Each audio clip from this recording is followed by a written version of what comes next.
Hey everyone, we are back with another K&E Theater Group local spotlight series. I'm super excited about today's interview, but first, a couple of things. If you want to make any sort of donation and you're watching here on Facebook, if you go down to the comment section, there is a link. It is a PayPal link. Click on that and you can donate there. If you would like to donate at a different time, or you're watching on IGTV or our YouTube channel, you can go to our website at ketg.org and click on Support KETG. There is a donation button there. We're so excited to have another really interesting and great guest on our show. I would like to introduce to you Erin Greene Wallace. Hi, Erin. Hi, how are you? I'm doing well. How are you? Great.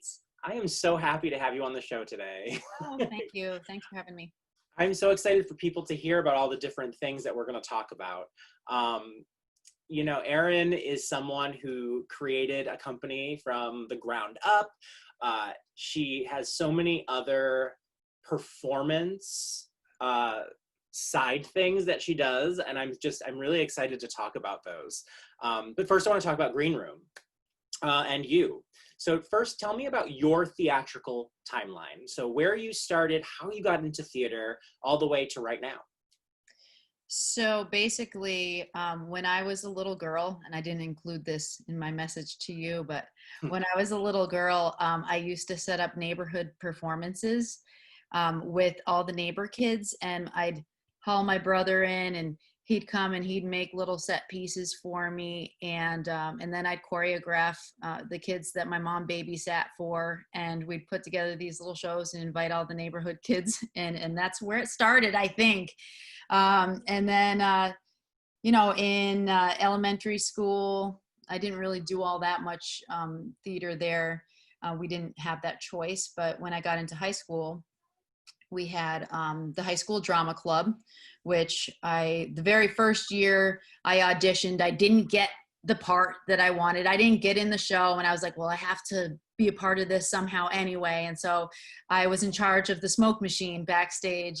And when the safe blew, that was my big moment, and I got to, you know, shoot the smoke out, and it was mayhem. And that was the beginning of my love for theater. So I love backstage. And so I joined the drama club the next year after that, and was on stage, and I had a lot of fun with it. And I did months in summer theater every summer. You could do that for 7 years if you started at the very beginning. And that was really when I started loving it, because that's where you got to perform in musicals, which are my favorite. You're my favorite too. Yeah. So I eventually, after I graduated from high school, I went to UMass Amherst, and I really had no clue of what I was going to do. And I had no business in going to college at that point anyway, because I just probably was not really ready for it. But when I got there, everybody was like, you got to pick your major, you got to pick your major. And I was like, I can't think of anything that I would be interested in doing. And so I said, you know what, I think I'll do theater. And so I claimed my major, and I went through a whole year of that. And then I got to the end of the year, and I was like, oh my God, that is such hard work. Maybe I'll do something else. And so I changed my major to communication, and I realized whatever it was going to all be hard work. So I may as well be doing something that I liked.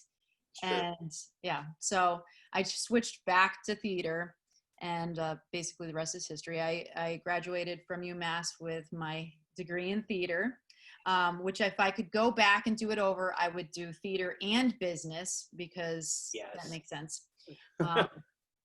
So kids, make sure that you take my little tidbit and run with it. Business theater. Yeah, right? Yeah. And so after that, basically I muddled around a little bit. My concentration and focus at UMass was not performance. Really, it was more behind the scenes. I was spent a lot of time in the costume shop making costumes, and there was one point where I was thinking maybe I would go towards lighting design. And I don't know. So then I graduated and I was like, but the performing part is so much more fun. That's originally why I got into it, you know? Yeah. And I said, you know what, I'm going to go and I'm going to try it. And I stayed with my cousin in New York City for a summer, and I went around and I auditioned, and I spent some time talking to people. And after that, I realized that that was not what I wanted to do, that I, in order to be an actor, you have to go where the work is. And I didn't want to be traveling. I wanted to eventually have, you know, a family and a home base, and something else other than getting up and going where the work was. And so I muddled around a little bit. I got jobs here and there, doing design work, costume designer. I did that a few times, worked backstage a lot, got a couple of acting gigs, and really I was doing a community theater production, and I was backstage and I was talking with the stage manager, and I know you're not really supposed to do that during a production, but a conversation was happening. It was there. Right? And she was saying to me, Erin, it's the most unlikely conversation in an unlikely place. And she was like, Erin, if you could do anything, you know, for your future, what would you pick? And I said, you know what? I think if I could do anything, I think I would choose to open up my own theater company, and then, you know, then we can do the stuff that I'm interested in. I don't have to wait for things to come up to be able to audition or to apply to work on them. I can be inspired by something and be able to create it and not have to ask permission, you know? Yeah. And the show ended, and at the end of the show, we went out for coffee, and she wrote me a $10,000 check, and she said, here you go on and you give it a try. And from then on, I've had this, I need to do right by her. Yeah. Yeah. Feeling. And yeah, and so that's how Greenroom started. She gave me the financial leg up that I needed, and inspiration too, because to have somebody believe that much in you, Oh yeah. is a real amazing feeling and a real boost, you know? So I was like, I have to do this, you know? Now, And, how long has Greenroom been around? oh boy. So I believe, I should know this. I believe we're in our 14th season, where we would be in our 14th season. Right. You know? Yep. And Pandemic. been going for a while.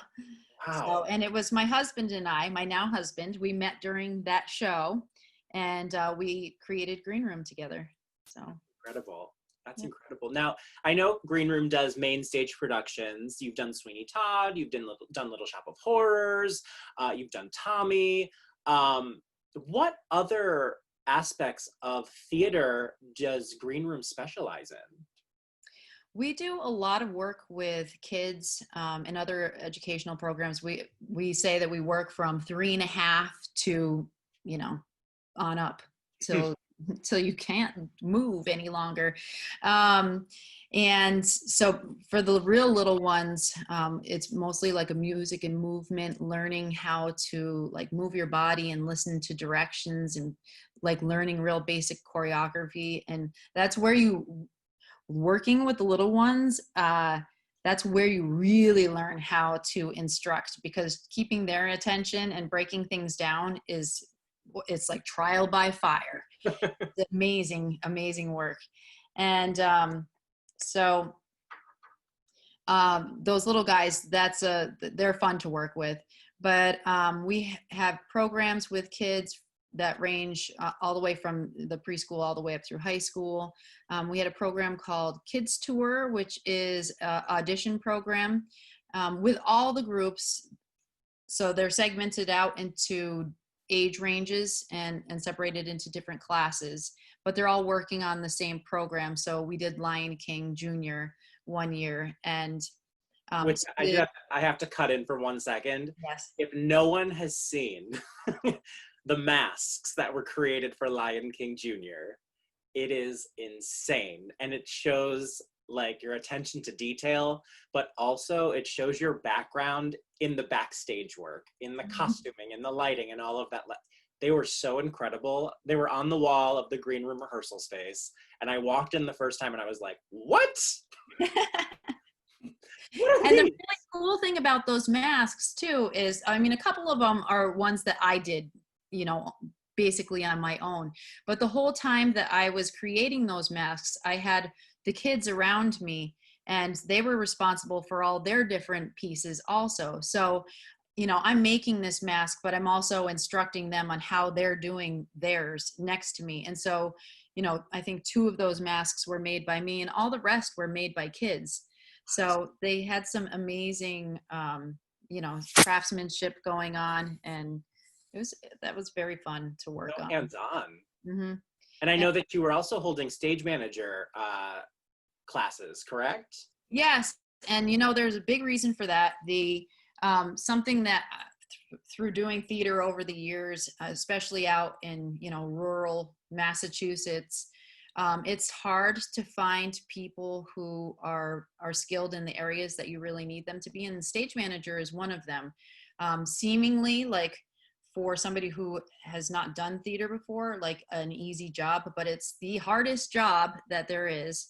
And there's a lot of things that you need to know. So having a stage manager boot camp so that somebody who's interested and good at that kind of work can come in and hone their skill and really get the know-how to do a quality job.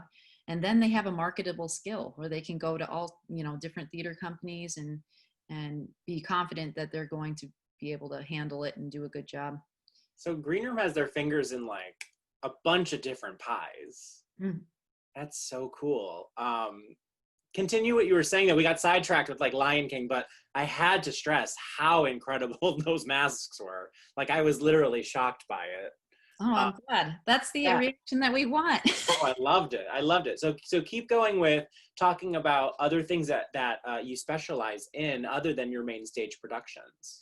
So when we did Lion King, and we've done a bunch of these shows, but we have a audition only group called Kids Tour, and basically it's the older kids who have had more experience, who they get a lot of responsibility of the show. They get the name parts in the show.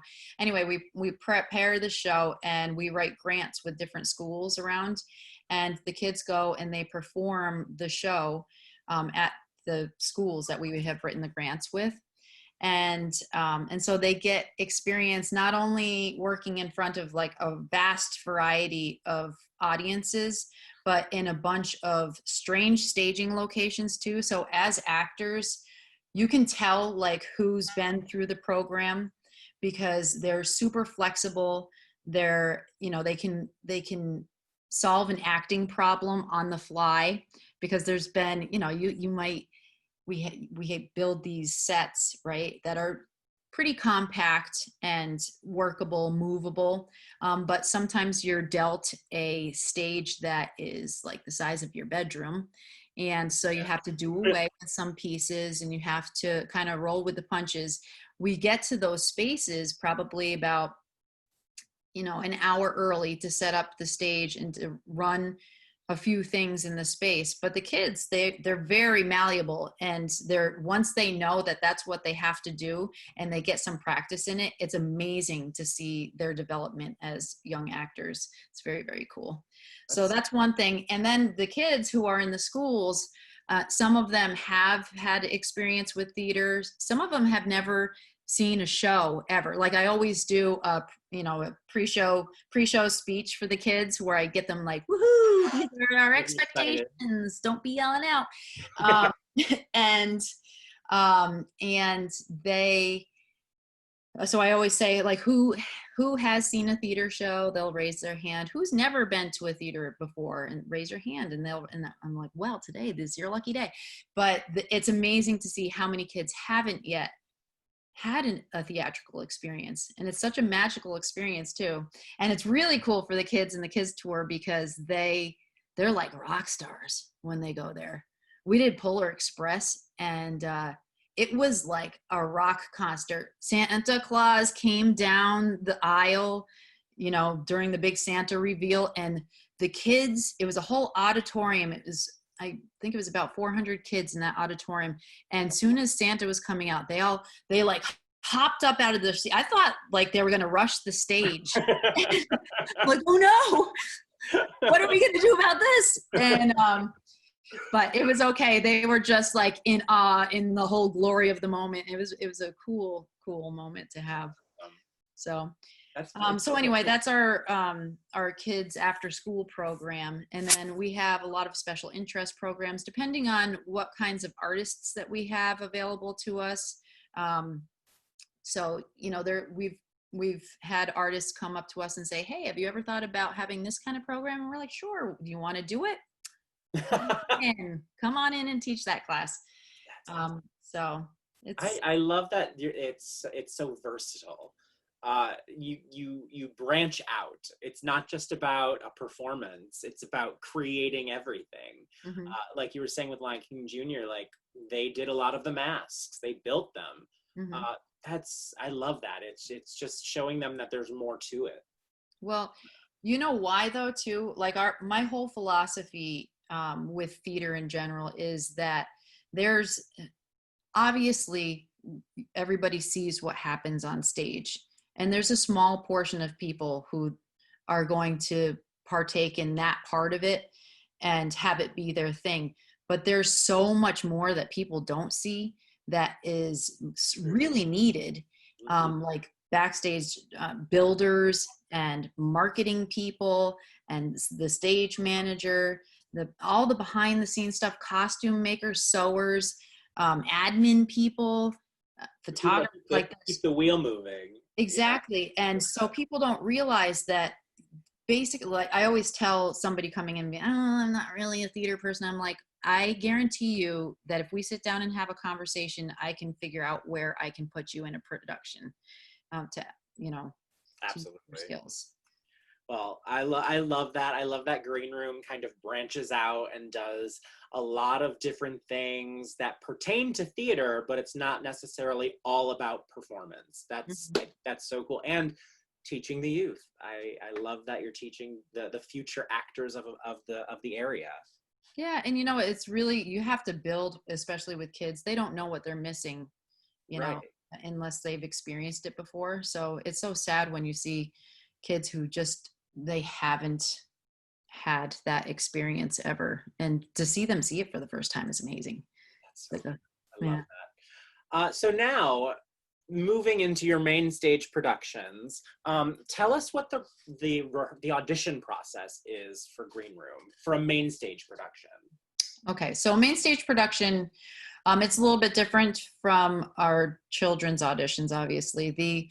And it's actually morphed a little bit over the years. We used to have a real rigid system where, you know, you would check in at the front table and you'd have your solo audition in a room, you know, with the casting people, and you do music first and then you do readings. And we've kind of loosened it up a little bit in the past few years. And the reason for that is we want everybody to prepare as much as possible.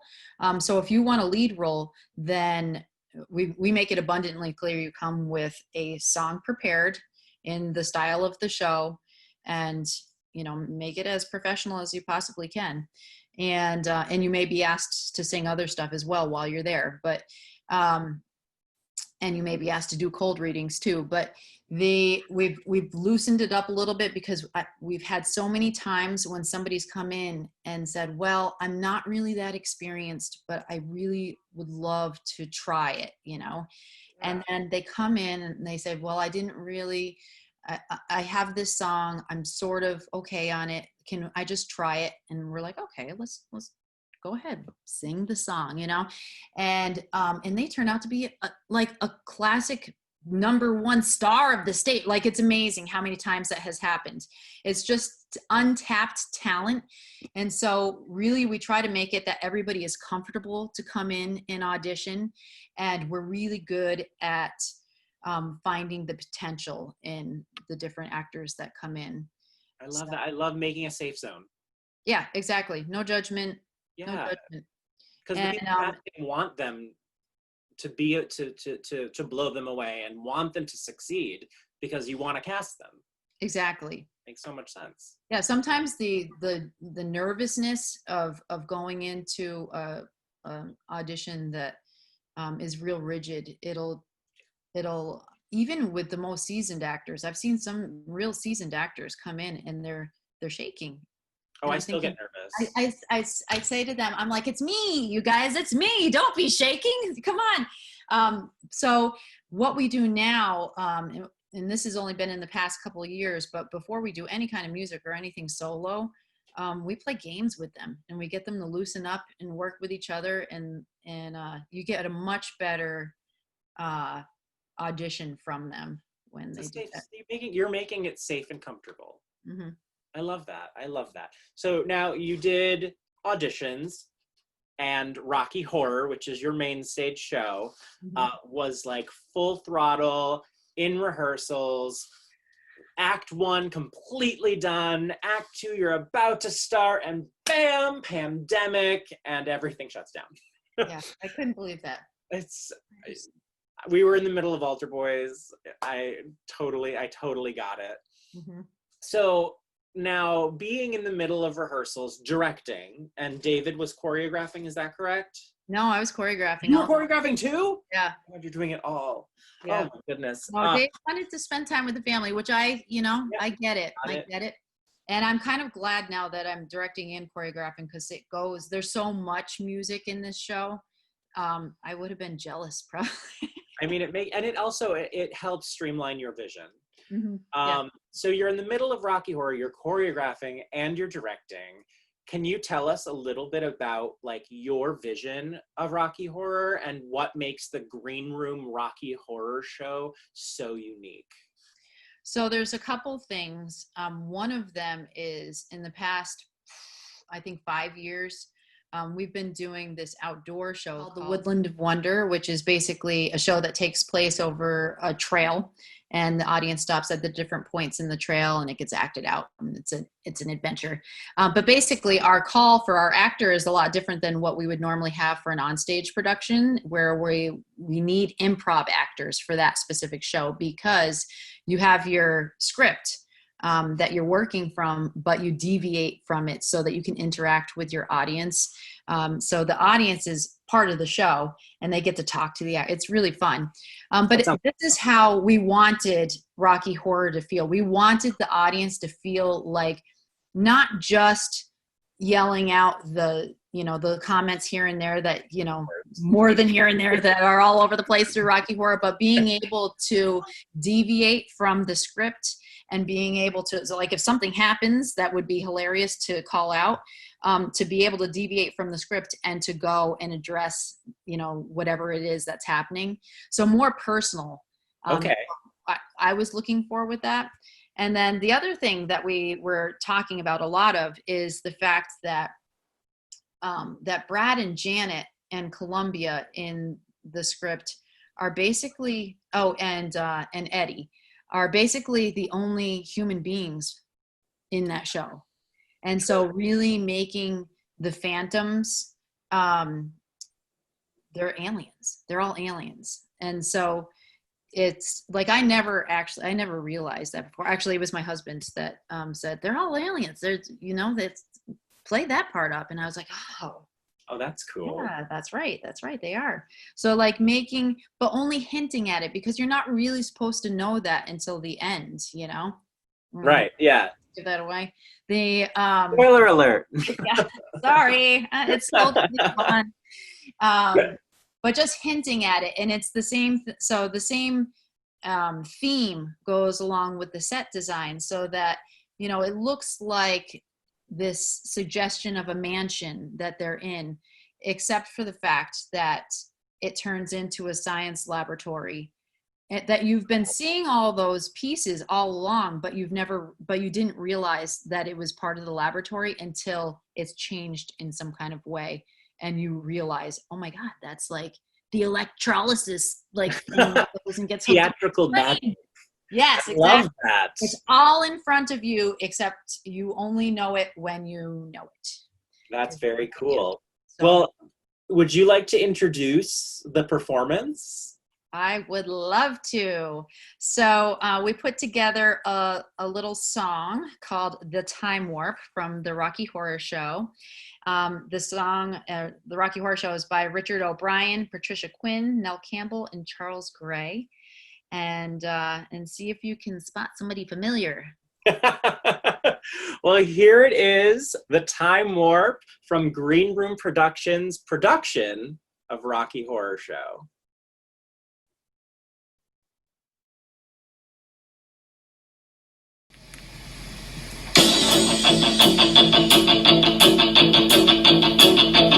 It's astounding.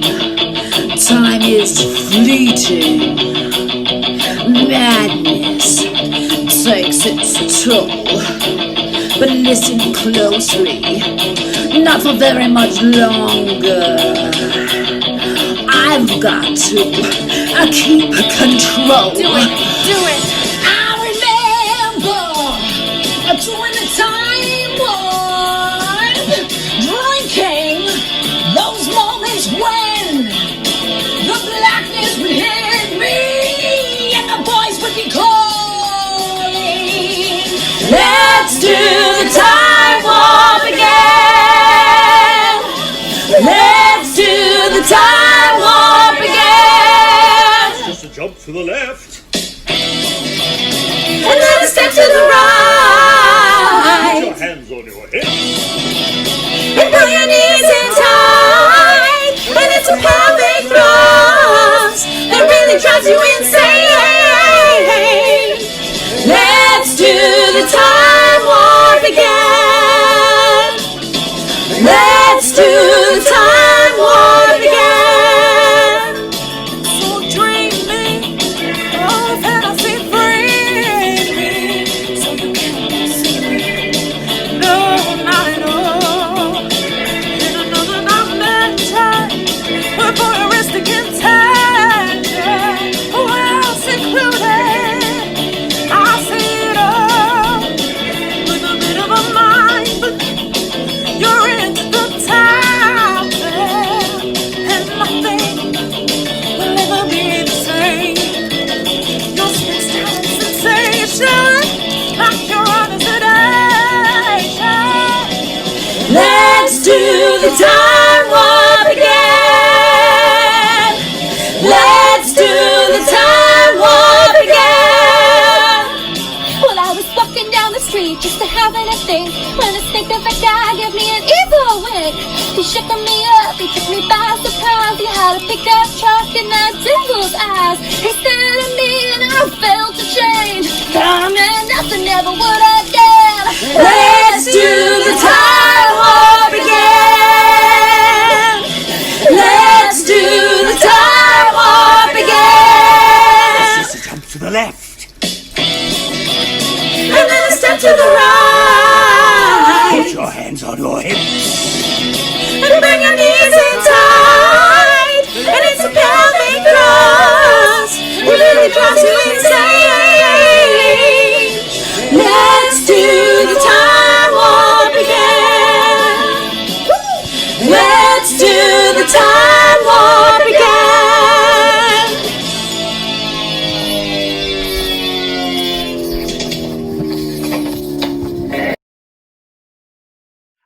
I mean, I just wanted to stand up and do the time warp.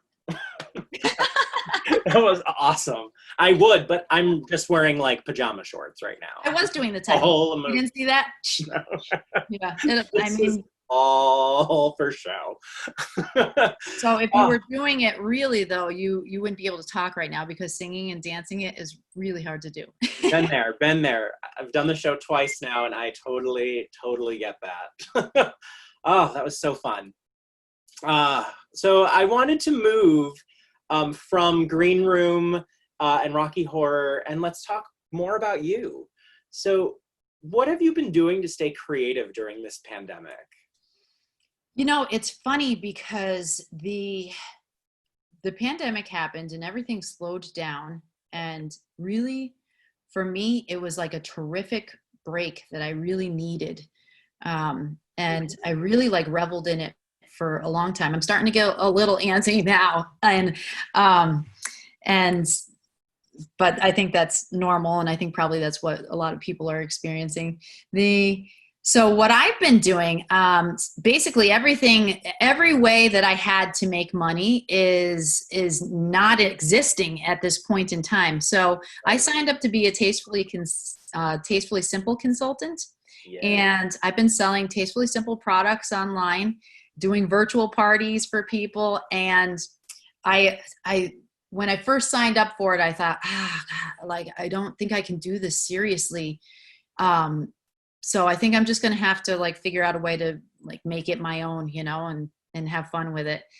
And so what I do is I go online, I live stream myself dressed up like a dowdy old lady, a dowdy 40-year-old lady, which I'm 40, so I guess it's not that far off. But I put on my old lady dress and in a shower cap, and I pretend that I'm Julia Child, and I have a cooking show. And what's your name in that? And my name is Erin Childs, which actually stems from when I was in 4th and 5th grade. I used to do a cooking show called the Erin Child Show. And my brother and we would record it, and we'd laugh hysterically about it. And it was funny. That's and amazing.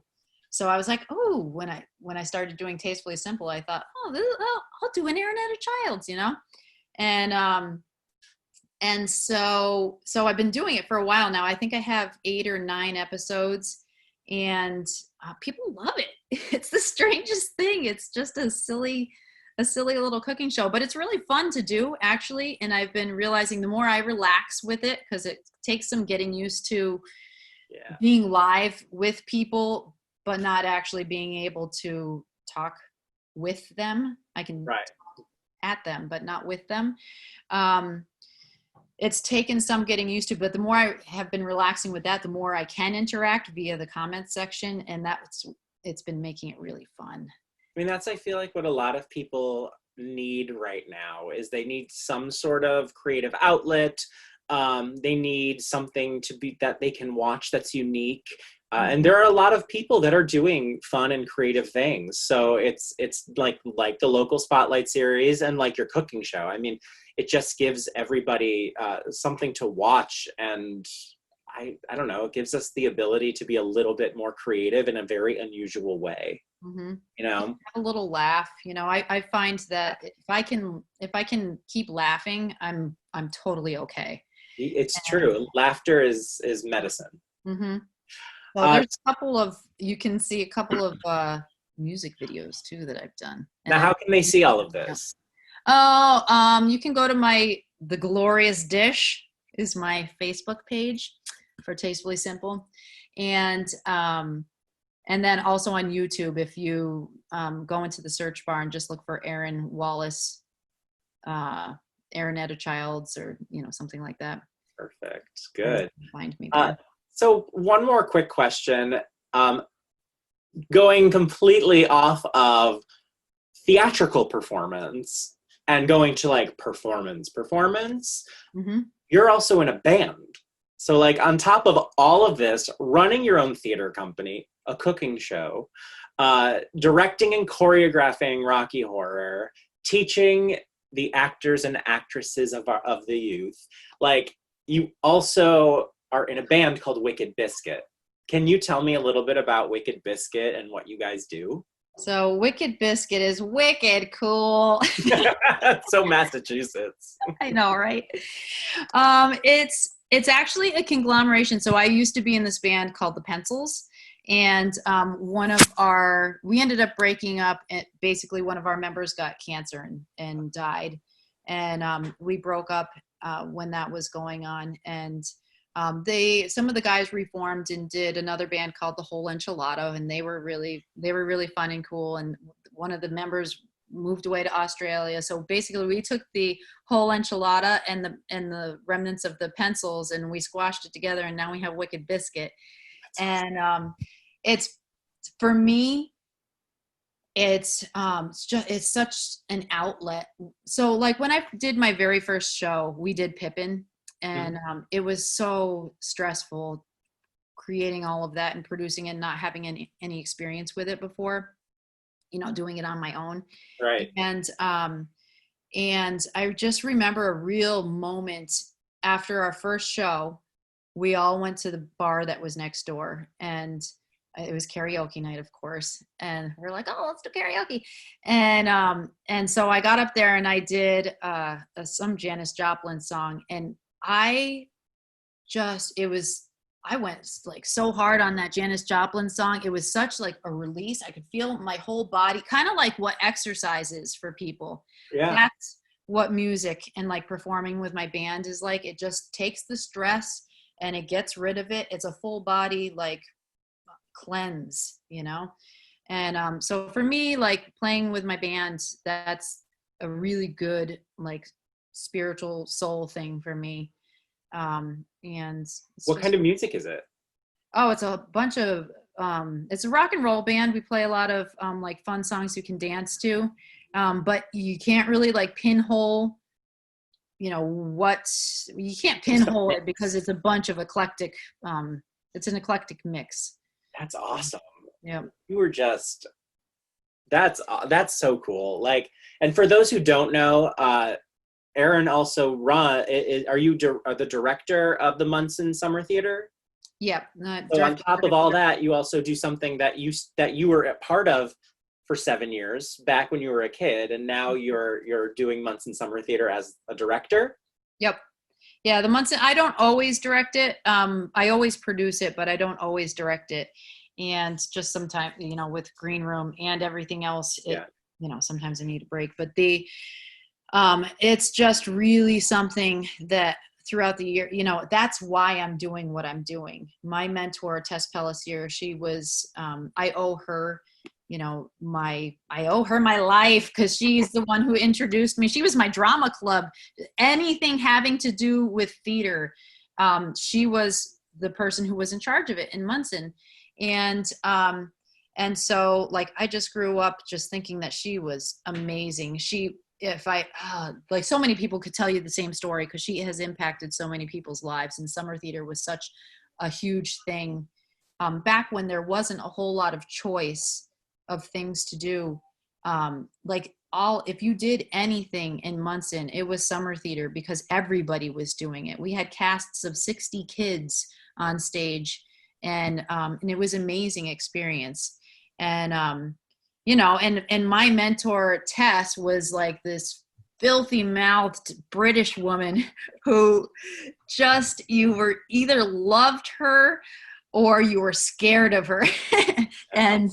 But she demanded the awesome thing was that she demanded that you put your whole self into it. And really like a lot of my work ethic and my wanting to strive and to continue the program on is because of what she gave. And so I'm really proud to be able to, you know, keep up the legacy. Well, one more question for you before we finish the interview, and it's the question I ask everybody at the end of every interview, and that is, what draws you to live theater and live performance? Live theater, it's an experience. There's nothing like live theater. Anything could happen. I went to a Broadway show and I saw a backstage person's arm. And like, I'm always looking for that stuff because I'm like, see, you guys, see, not perfect. It's amazing to see what people can do in real time. There's no tricks. There's no like cutting. Oh, let's cut the film and make that right. There's no cutting. It is what it is. You see what there is. And that's really when the emotional connection that you can have if you're an actor on stage, the emotional connection that you get with your castmates is just this amazing thing. It's almost magical. It's like just a community of people that are like your family, but just not. And then when the audience comes in, it's a give and take. I can't even explain it other than you can't get it from a movie. You can't get it from anything that's on a screen, and you can't watch a live theater production on a screen and get what everybody who was in the audience got. You had to have been there. I mean, it's all about, I mean, I think there was a study that they just talked about where they said that while watching theater, everyone in the audience's heart synchronize and beat at the same time. Yeah, it's a full body experience. That's all I can say about that. I just really believe in the healthfulness of it, and the togetherness of it is amazing. I love that answer. Really quickly, can you let everyone know how they can follow Greenroom Productions? Well, Greenroom Productions, the best way, we do have a website, Greenroom Productions. Green, by the way, is spelled with an E on the end of it, which sometimes can mess you up. It's greenroomproductions.com. But even better if you go and you join our Facebook page. Anything that's happening and going on, we go and we post it on our Facebook page, and you can talk to us and we'll talk back to you. And you can give me a call or email me, or whatever. I'm very open to. I don't bite. I love that. Well, thank you so much, Erin. This was so insightful, and we're so thankful to have Greenroom Productions and you in our community. So thank you. Thank you for having me. It's been fun. Goodbye, Erin. Thank you. Take care. There we go, Greenroom Productions. Don't miss their Rocky Horror. Make sure you're following their Facebook page, and make sure you are following their website to find out more information as to when Rocky Horror is happening.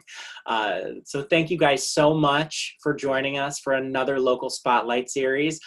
Don't forget, if you are feeling generous and want to donate, there's a PayPal link in the comment section on Facebook. You can also go to ketg.org. You can sign up for our newsletter there. You can find out all the information about our upcoming 2021 season. And you can also go to support KETG and donate there. Well, I can't wait to see you guys for our next interview. Thank you so much for joining us tonight. Have a good one.